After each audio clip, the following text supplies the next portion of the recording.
Should you, if you're a woman and or LGBTQ+ member living in one of the Western democratic countries, support Hamas in the context of Israel-Palestine conflict?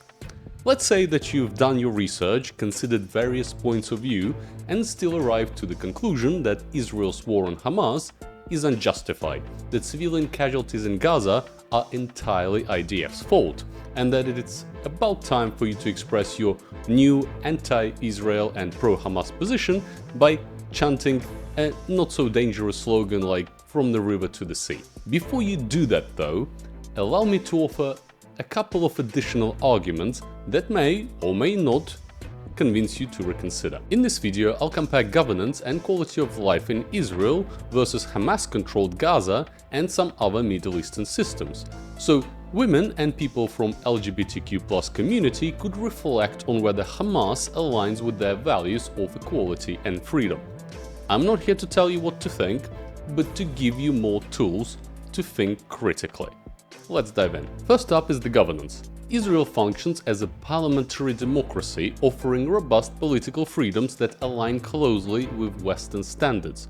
Regular elections held every 4 years or sooner during political shifts allow citizens to shape their government through a multi-party system.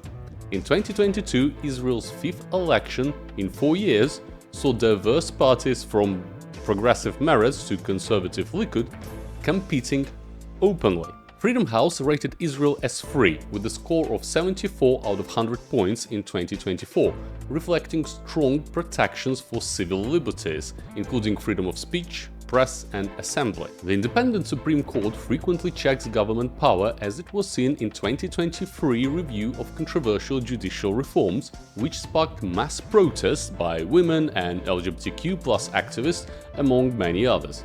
These protests highlight Israel's active civil society, where citizens can challenge policies without the fear of imprisonment. Freedom of religion and expression ensures that diverse identities, including those of women and, again, LGBTQ+ individuals, are legally protected. In contrast, Hamas's rule in Gaza is authoritarian, stifling the very freedoms that women and LGBTQ+ protesters here in the West so cherish. Since seizing control in 2007 after the 2006 Palestinian elections, Hamas has held no further elections, denying Gazans democratic participation. Freedom House rated Gaza as not free with a score of 11 out of 100 in 2023, citing severe restrictions on political rights. Dissent in Gaza is crushed. Human Rights Watch documented that Hamas detained and tortured activists, including women, for criticizing its policies. And the media is tightly controlled. Journalists face arrest and social media posts are monitored. And it's not just a gentle slap on the wrist that the journalist can get. Just ask reporter Hani Al-Agha, who was detained by Hamas in 2019 for his pro-Fatah stance and who was tortured for over a month. Hamas enforces strict gender-based policies rooted in its Islamist ideology, mandating dress codes for women at institutions like Islamic University, for example, and segregating public spaces, limiting women's autonomy. For LGBTQ+ individuals, the situation is dire. Hamas's legal framework, based on conservative interpretations of Sharia, criminalizes same-sex relationships, with reports of harassment and imprisonment. Other Middle Eastern regimes reflect similar authoritarian patterns. In Iran, again rated not free with 12 out of 100 points by Freedom House in 2024, there is morality police that enforces strict dress codes and social behavior. Women face systemic discrimination and LGBTQ+ individuals risk execution.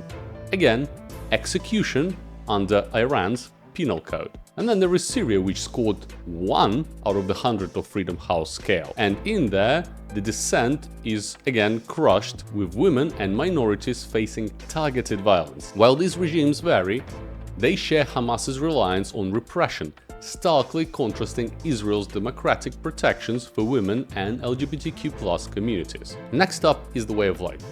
Life in Israel offers women and LGBTQ+ individuals freedoms comparable to those in the West. Israel's Human Development Index score of 0.919 in 2021 ranks it at 22nd globally, reflecting high access to education, healthcare, and economic opportunities. Women enjoy significant rights. They hold 29 seats in the 120-member Knesset and serve in the judiciary and military, with figures like Supreme Court President Esther Hayut shaping policy in the country. Israel scores a very respectful 0.718 on the Gender Inequality Index from 2021, on par with many Western nations. LGBTQ+ rights are very advanced for the region. Same-sex couples have legal protections, and Tel Aviv's annual Pride Parade draws thousands, making it a global hub for the queer culture. Education is accessible, with women comprising over 50% of university graduates in 2022. So let's consider, for example, a girl named Ava, a 28-year-old bisexual software engineer living in Tel Aviv. She votes freely, attends pride events, and protests government policies without the fear of arrest. Her partner, named Hannah, a female IDF officer, enjoys equal pay and legal recognition of their relationship. And while security threats like occasional rocket fire from Gaza can disrupt their life, Israel's infrastructure and legal protections ensure Ava's and Hannah's freedom to live authentically. Now, in Hamas-controlled Gaza, life for women and LGBTQ+ individuals is marked by restriction and hardship. Women face strict dress codes and gender segregation, with local reports in 2024 highlighting harassment and limited recourse for domestic abuse.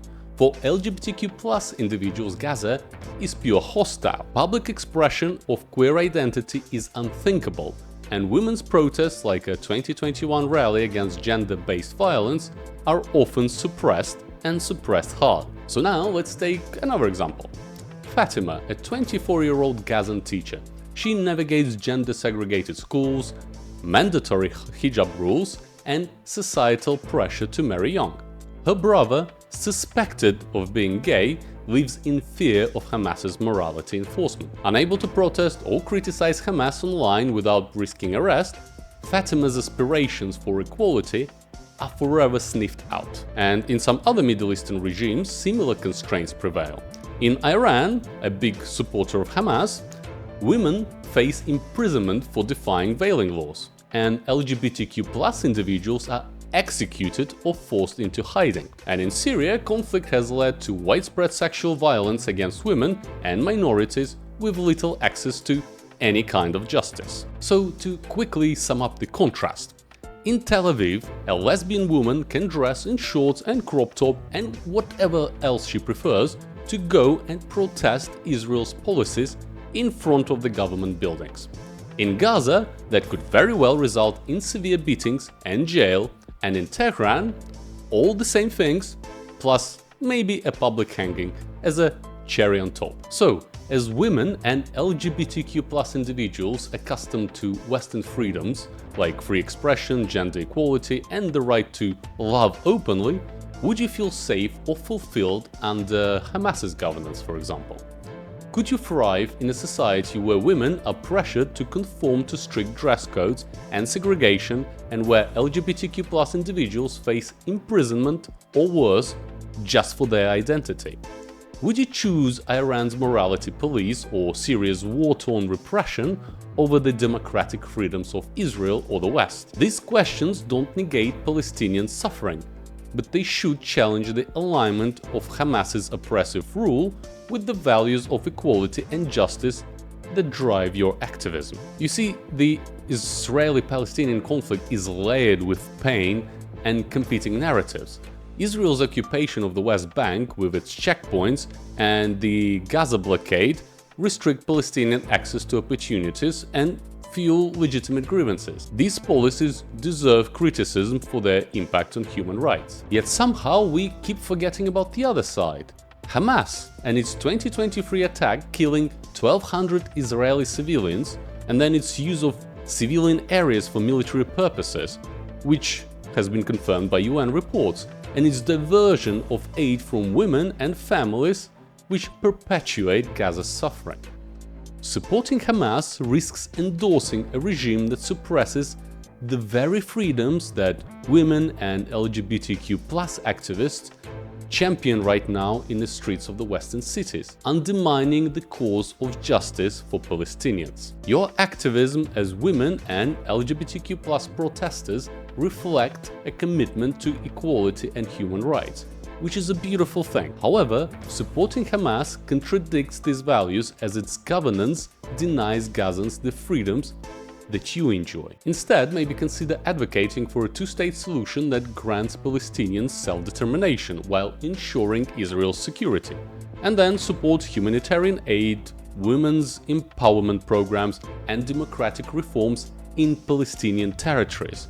By rejecting Hamas's oppressive model, you can champion a future where Palestinian women and LGBTQ+ individuals, just like their Israeli counterparts, live with dignity and freedom. Now, I would love to hear what you think. Are Western values worth protecting? Should they even be a consideration in this case? Please let me know in the comments below. I ask you to keep it respectful and use arguments rather than angry slogans, if you can help it. And if you found this video to be interesting or thought-provoking, please leave a like and subscribe for more.